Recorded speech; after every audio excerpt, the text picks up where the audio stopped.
تفریح سب سے بڑا فائدہ ہے، کیونکہ ہم انٹرنیٹ پر فلمیں دیکھ سکتے ہیں، اپنے دوستوں اور خاندان والوں سے رابطے میں رہ سکتے ہیں، تمام انواع کی موسیقی سن سکتے ہیں اور آن لائن یا آف لائن گیمز بھی کھیل سکتے ہیں۔ انٹرنیٹ نے لوگوں کے لیے دنیا میں کہیں سے بھی تعلیم اور وسائل تک رسائی ممکن بنا دی ہے، جس کی وجہ سے معیار زندگی میں بہتری آئی ہے۔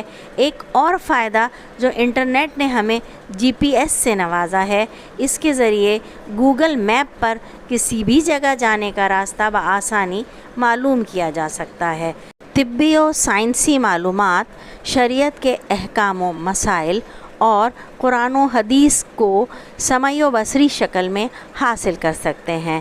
انٹرنیٹ کا اہم کردار یہ بھی ہے، اس سے سرحدی فاصلے ختم ہو گئے اور بجا طور پر کہا جا سکتا ہے کہ اس کے ذریعے پوری دنیا ایک انسان کی مٹھی میں آ گئی ہے۔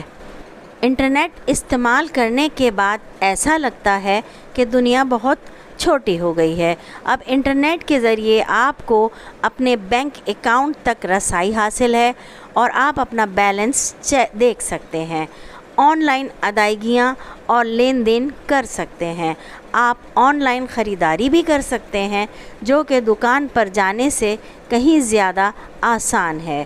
انٹرنیٹ سامان اور مصنوعات بیچنے کے لیے ایک بہترین جگہ ہے، کیونکہ اب پوری دنیا کے لوگ جن کے پاس انٹرنیٹ ہے وہ آپ کی ویب سائٹ تلاش کر سکتے ہیں اور آن لائن خریداری کر سکتے ہیں، اور پھر آخرکار آن لائن بینکنگ کے ذریعے آپ کو ادائیگی بھی کر سکتے ہیں۔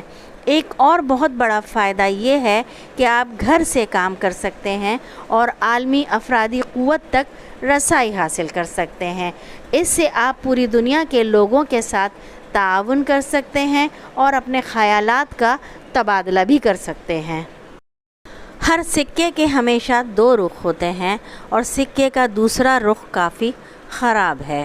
انٹرنیٹ ہمیں وہ تمام معلومات، مصنوعات اور خدمات مہیا کرتا ہے جن کی ہمیں اپنے دروازے پر ہی ضرورت ہوتی ہے۔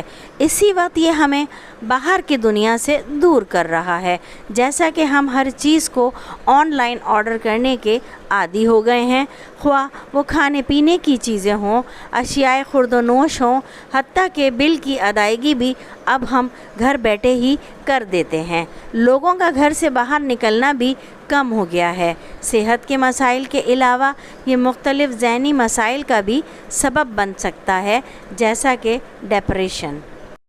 آج کل لوگ انٹرنیٹ کے جنون میں اس قدر مبتلا ہیں کہ کئی دن گھر سے باہر نہیں نکلتے۔ موسم سے لطف اندوز ہونے کے لیے پارک جانے کی بجائے وہ گھر میں رہنے اور ایک یا دو فلمیں دیکھنے کو ترجیح دیتے ہیں، اور جب کوئی جسمانی سرگرمی نہیں ہوگی، اس سے نہ صرف موٹاپا بلکہ ڈپریشن، مائیگرین اور طرح کے عوارض بھی جنم لیتے ہیں۔ نوعمر اور چھوٹے بچے بھی اس سے سب سے زیادہ متاثر ہوتے ہیں، کیونکہ یہ وہ نسلیں ہیں جو پیدا ہونے کے ساتھ ہی انٹرنیٹ کا نشانہ بنی ہیں، اور وہ ایک ایسی زندگی میں ڈھل گئے ہیں جو انٹرنیٹ پر منحصر ہے۔ اس سے ان کی زندگی متاثر ہو سکتی ہے۔ یہ ان کے سیکھنے کی صلاحیتوں اور حقیقی زندگی کے مسائل حل کرنے کی صلاحیتوں میں رکاوٹ بن سکتی ہے، کیونکہ وہ ہر کام کے لیے اپنا موبائل استعمال کرنے کے عادی ہیں۔ پہلے لوگ ایک دوسرے سے رابطہ اور معلومات کے لیے گھل مل کر رہتے تھے، لیکن اب یہ سرگرمیاں ختم ہو چکی ہیں، جس سے سماجی تعلقات بری طرح سے متاثر ہوئے ہیں۔ لوگ ہر قسم کی معلومات کو انٹرنیٹ سے حاصل کرنے کی کوشش کرتے ہیں، جس کی وجہ سے کتابوں کے مطالعے کا رجحان کم بلکہ ختم ہوتا دکھائی دے رہا ہے۔ خفیہ دستاویزات اور اہم راز انٹرنیٹ کے ذریعے دنیا میں کہیں بھی ٹرانسفر کیے جا سکتے ہیں۔ بعض لوگ انٹرنیٹ کے ذریعے غیر اخلاقی یا غیر قانونی کام سر انجام دیتے ہیں۔ جلد دولت مند بننے کے چکر میں دھوکہ دہی، فریب دہی جیسے مسائل کا شکار ہو جاتے ہیں۔ لوگ انٹرنیٹ کا فضول استعمال بہت کرتے ہیں، جس سے وہ اپنا قیمتی وقت ضائع کرتے ہیں۔ انٹرنیٹ پر لاکھوں کی تعداد میں غیر اخلاقی ویب سائٹس موجود ہیں جو کہ ایک نوجوان شخص کی زندگی کو تباہ و برباد کر سکتی ہیں۔ اس وقت جب کہ انٹرنیٹ ایک اہم و بنیادی ضرورت بن چکا ہے، ہم کسی کو بھی اس کے استعمال سے روک نہیں سکتے، اور نہ ہی یہ ممکن ہے، کیونکہ ہمارے پاس اس کا کوئی دوسرا نعم البدل نہیں ہے۔ آخر میں یہ بات واضح رہے کہ انٹرنیٹ کے فوائد اور نقصانات دونوں ہیں۔ ہر نئی ٹیکنالوجی فوائد اور نقصانات دونوں کے ساتھ آتی ہے۔ یہ مکمل طور پر ہم پر منحصر ہے کہ ہم اس نئی ٹیکنالوجی کو کس طرح استعمال کرتے ہیں۔ آیا ہم اسے اپنے اور معاشرے کے فائدے کے لیے استعمال کرتے ہیں، یا ہم اسے کسی کو بھی نقصان پہنچانے کے لیے استعمال کرتے ہیں؟ ہم اس نتیجے پر پہنچے ہیں کہ انٹرنیٹ کے بہت زیادہ نقصانات ہونے کے باوجود اس کے فوائد کی اہمیت زیادہ ہے، اور یہ ثابت ہوا ہے کہ انٹرنیٹ اہم ہے اور اب تک کی بہترین ٹیکنالوجیز میں سے ایک ہے۔